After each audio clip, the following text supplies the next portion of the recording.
মেয়ে জাতিরা যেমন জমিনের মধ্যে বালিকা হয়ে যায়, এরা জমিনের মধ্যে নেট জাল অথবা জাকি জালের মতো জমিনের মধ্যে পরিণত হয়ে যায়। আমি নবী মুহাম্মদুর রাসূলুল্লাহ সাল্লাল্লাহু তাআলা আলাইহি ওয়াসাল্লাম কইয়ার এই নারী জাতিরে জাকি জাল হওয়ার লগে লগে নেট জাল হওয়ার লগে লগে এরারে যতবার বন্দি করিয়া রাখিও, অর্থাৎ পর্দা দ্বারা জমিন এখানে বেষ্টন করিয়া রাখিও। যতদিন পর্যন্ত একজন মেয়ে, যতদিন পর্যন্ত একজন মহিলা জমিন পর্দার ভিতরে আবিষ্ট থাকব, অতদিন পর্যন্ত দুনিয়ার জমিন কোনো কুলাঙ্গারে ক্ষতি করতে পারত না। হৌটি কিনা?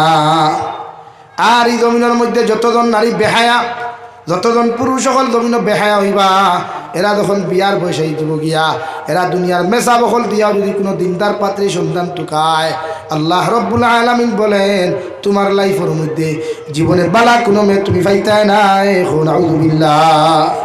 কুরআনুল কারীমে ঘোষণা করেন আল খাবিসাতু লিল খাবিসিনা ওয়াল খাবিসুনা লিল খাবিসাত ওয়াত তাইয়্যিবাতু লিত তাইয়্যিবিনা ওয়াত তাইয়্যিবুনা লিত তাইয়্যিবাত। প্রত্যেকজন খবিস বেটার লাগিয়া, প্রত্যেকজন খবিস বেটি আমি আল্লাহ নির্ধারণ করিয়া রাখলাম। তুমি জমিনে যদি খবিস হয়ে যাও, জমিনে যদি তুমি গুনাহগার হও, জমিনে যদি 12টা মেল লগে যদি তুমি সময় কাটার হয়ে যাও, আল্লাহ রব্বুল আলামিন বলেন বিয়ার বয়স হওয়ার লগে লগে যদি দুনিয়ার মেসা বখল দিয়াও, দুনিয়ার তদবিরা তখল দিয়াও, যদি কোনো দিনদার পাতি